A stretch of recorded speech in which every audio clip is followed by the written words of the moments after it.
I found Blue Cabin within the same village. It's actually an abandoned house. I found out that the owners were selling it, so I tried to contact the seller, and yeah, we made an offer and we were able to buy it.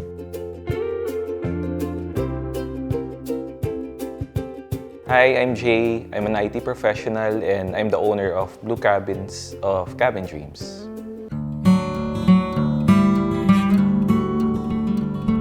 So why Baguio?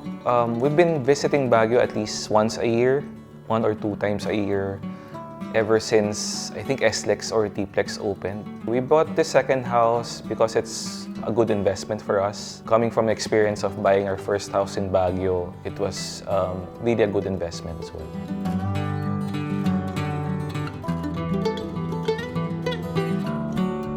Yeah, in terms of inspiration, I've always been a fan of the mid-century design. Ever since I'm an old soul, so I like collecting vintage furniture or any items like old TVs, old radios, or stereos. I just based the design based on a mixing of vintage and modern amenities. In the first house that we bought, we designed it as a classic mid-century design, and then for the second house, we wanted to add more colors.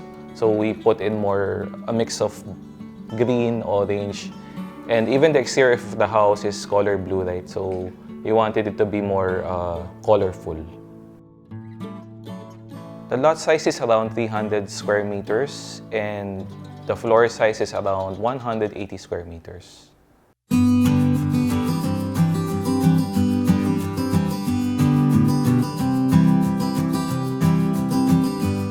So we have 2 parking slots inside the house, and as you enter from the street level, you actually enter the second floor of the house. And then you're greeted with the second floor living room.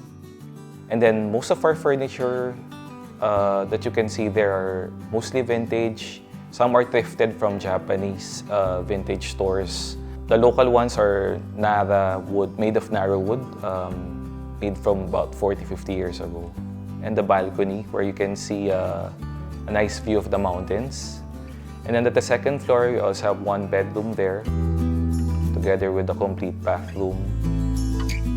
And once you go on the ground floor, we have a smart TV. It's actually a Samsung Serif TV. That's where the dining and living room is, together with the kitchen and another bedroom. We also have a staff room there at the back. At the third floor, that's where the loft is. It's an open loft style, but we have 4 beddings together with a complete toilet and bathroom as well.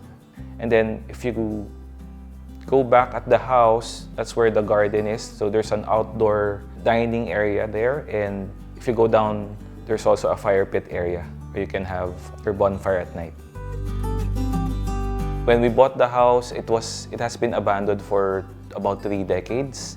So medyo inanay na yung some parts of the wood of the house. So we had to replace some of the wooden parts of, especially the stairs na nabulok na before. Outside, it's more of just repainting works and repainting the roof. Of course, since it's a 40-year-old house, we had to ensure that the foundation is still stable. So we had to reinforce the foundation of the house as well. And then for the interior, we wanted to preserve most of the wood, especially the wood panels in the ceiling and in the walls. So we just had to refurbish the wood basically. Of course, the bathrooms, we had to modernize it, replace everything, the tiles and the bathroom fixtures. And even the kitchen, we had to redo it with new countertops, new cabinets as well. For the balcony, we also replaced the railings. It used to be an old parang log type of railing. So we replaced it with a metal railing instead. For the front door, we colored it as green because it's one of the color palettes of mid-century design. And in the kitchen, we added the backsplash tiles na color green as well to emphasize the mid-century design.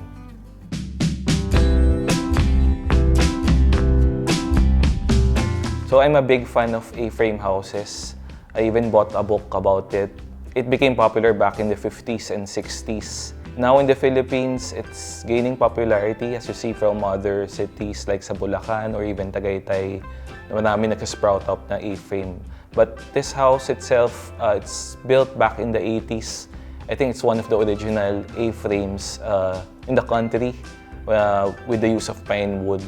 And it's also, I think, bigger than the usual A-frames that you would see because it's 3 stories. And yeah, it's really huge. Yeah, in terms of the future plans for the house, some of the options that we're seeing is for the back of the house.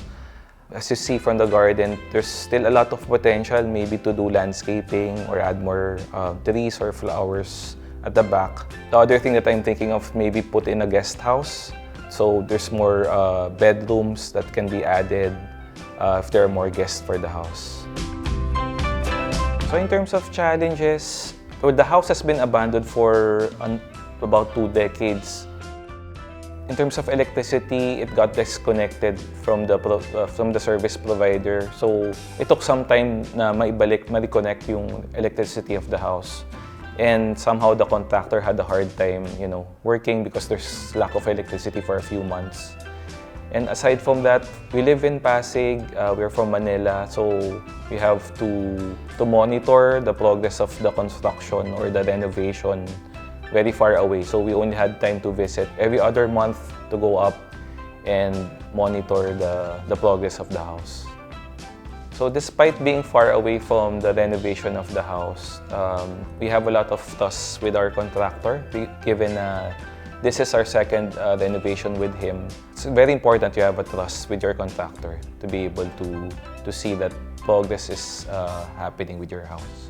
And yeah, most of the materials can be bought in Baguio, but there are still times na we had to buy from Manila and bring it to Baguio. So again, that's probably one of the challenges as well.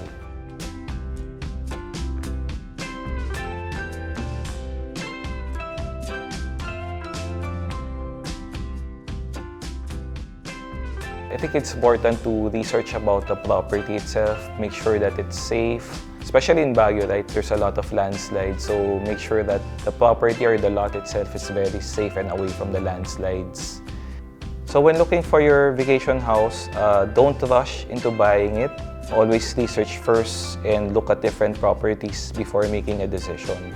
When you're renovating a house, consider its purpose, like how many persons will live there, or do you plan to invite families and guests or have it rented out? So that will come into your decision making as well.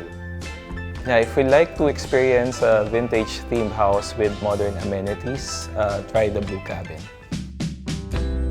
Want to share your house and get featured?